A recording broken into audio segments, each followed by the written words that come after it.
Alright, what's going on, guys? It's Jeff. Another day here on the Black Ops Cold War beta. So we're all maxed out here. I still haven't gone to sleep, by the way, so my right eyeball is bloodshot, likely from me actually wearing those glasses for a good period of time. It was kind of half of a joke at the start, but honestly, I wore them for a while, but yeah. I have a feeling there was like a smudge on the glass or something, and somehow my eye just kept concentrating on it. So an updated class setup. Now, obviously, these class setups don't necessarily matter in the sense of the full game when it comes out, and honestly, the way that things are looking, I mean, I don't see them actually doing this, but I'm just gonna put it out there. There have been a lot of people out there that have been saying like, yo, you guys might want to push this game back, man. I don't know. I'm just not feeling it. Modern Warfare is great. We can deal with a whole nother year. Even when we had our great games that we loved that were considered like the golden age and stuff like that, we were still looking forward to the next one.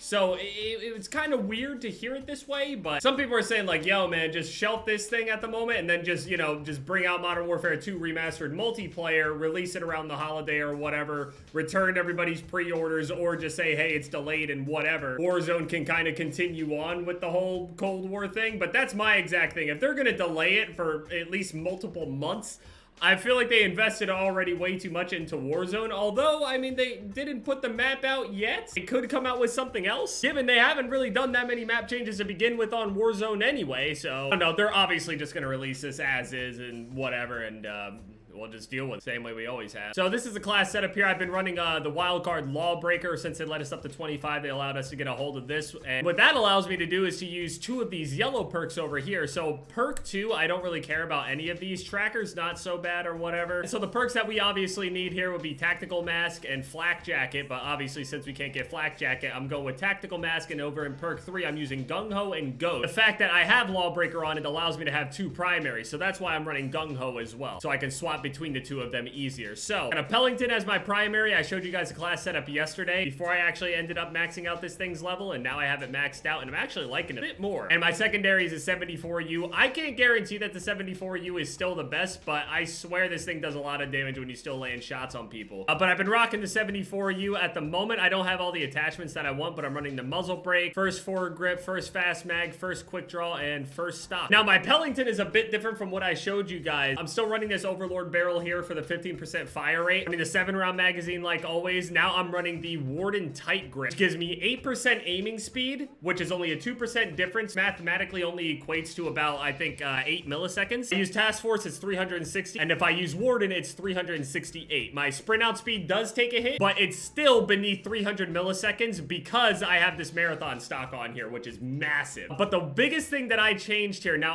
I don't know how many people are gonna listen with this, and I don't really know how relevant it's gonna be throughout the year. But one thing I've been finding success with, I have been finding success with the suppressors, specifically the sound moderator on the Pelington. The only downside is that you take a hit to muzzle velocity, and that's not really a big deal in 6v6. You stay completely off the radar, but the biggest thing here is with everybody coming over from Modern Warfare, okay? There is a strange mixed bag of players out there, even if they're sweaty or bad. From good to bad to sweaty to casual. Some people prefer to listen a bit more with their ears and listen a bit more with their eyes. Some people will kind of take the time to just stare at the radar the entire time that they're playing. You'll see it a whole bunch. You'll see a whole lot of people that get real tunnel visioned, where some people don't even look at the radar. You got other people that sit around and like, you know, crank their headsets up and stuff. In Modern Warfare, people have been conditioned to not really worry about the radar so much and more so listen for sound. On this game, sound is still pretty good and you can still use it, but more people are aware of how obvious it is that you can see all the dots on the minimap. So more people are trusting their eyes a bit more than just their ears now. With that tiny bit taken away where they know that they can go and get information immediately by looking up there, that moment where you're firing and it's suppressed now instead of this loud bang behind them as their teammates are dropping, it's going to give you an extra second, and you're gonna need all the extra seconds that you can get on this shit. I've been more consistent recently. It obviously still depends on the lobbies though. You know, if it gets really sweaty or whatever, I'm just gonna get absolutely destroyed. But I've kind of realized the style that they want you to use on this game, and I don't necessarily hate it. So since my Pelington is all maxed out and we're on the beta, I've been using the 74U a whole bunch. I want to see how crazy the gun can actually get when you get all the you know, recoil things, because there are certain foregrips and things. I think it's called the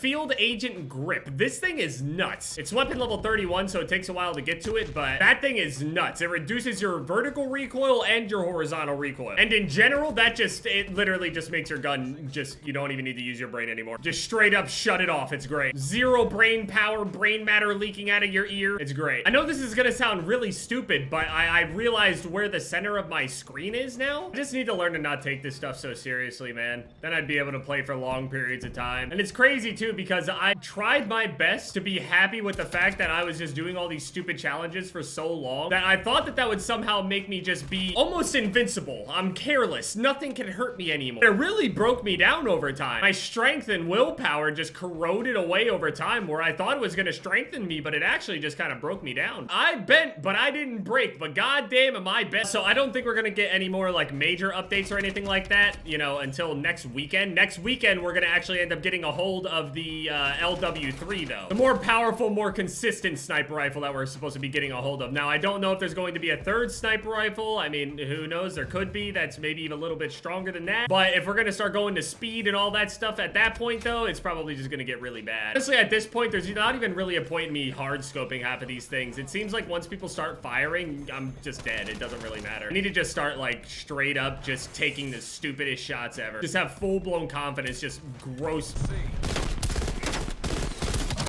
Yeah, see, and movement. People get messed up on movement with that M16.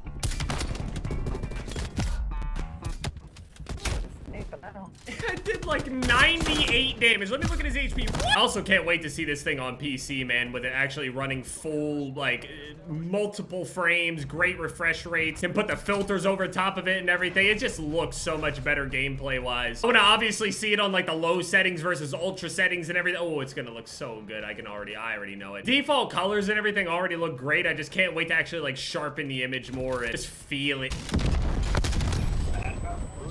No. Just gonna game. Good shot up the back. See, right there, they would have known that I was coming. I didn't do that much right there, but I did more than I would have before. I'm telling you. It takes that extra second.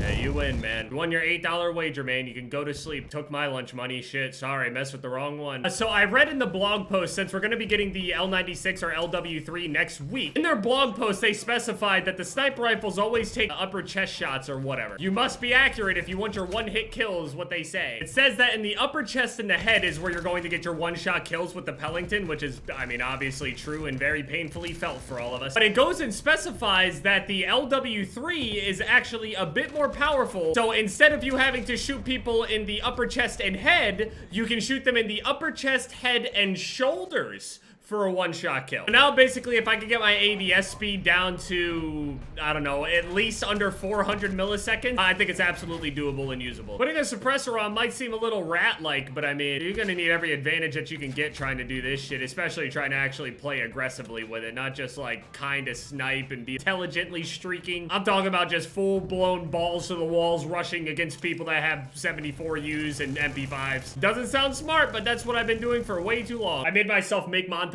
so I played. Brian Ortega's coach tests positive. Oh yeah, and there's gonna be a UFC, right? The main card, Marlon Moraes. I got the top 3 ones, the ones that I recognize. Ben Rothwell versus Tybura. Someone's gonna get folded. I can already feel it. Edson Barboza versus Amir Khani. And Marlon Moraes versus Corey Sandhagen. I think Marlon is a beast. Like, that dude, like, physically, that guy's body is ridiculous. Dude, if my body looked like Marlon Moraes' body, I literally would say that I was allergic to shirts or something. My ego would be through the roof. It'd be incredible. By the way, I appreciate all the compliments of all the people saying that I don't actually look bad in glasses. I appreciate that. Thanks. Got over a slight fear that I've had ever since I was a small child about having to get glasses and looking like a little nerd my entire life. This was shit I was afraid of when I was like, you know, in elementary school, but still. I mean, unless I'm grossly underestimating Sandhagen, I just feel like Marlon is just, he's just a freak. I don't know. I mean, I always have to go with Edson Barboza, but I mean, it's a very dangerous fight. I mean, without being overly analytical, that's my picks right there. I'm gonna go Edson Barboza, Ben Rothwell, and Marlon Moraes. Do I see an Edson Barboza finish? I hope I do, but I don't know if he's actually gonna get a finish or not. I also changed a few of the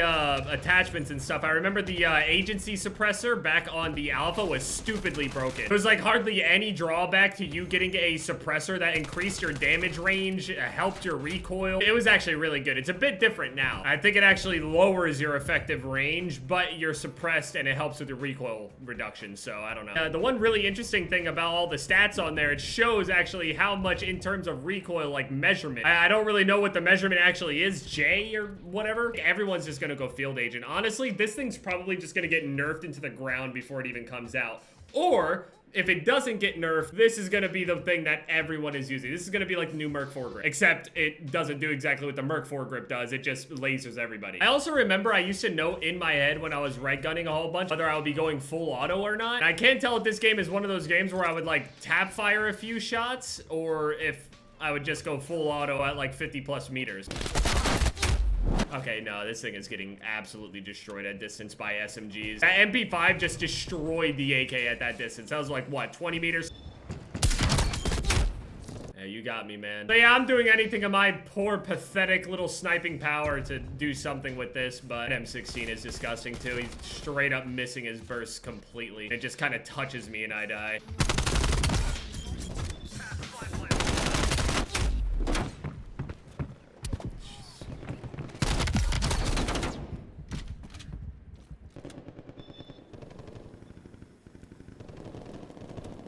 I guess I should use the MP5 instead. Who really gives a fuck?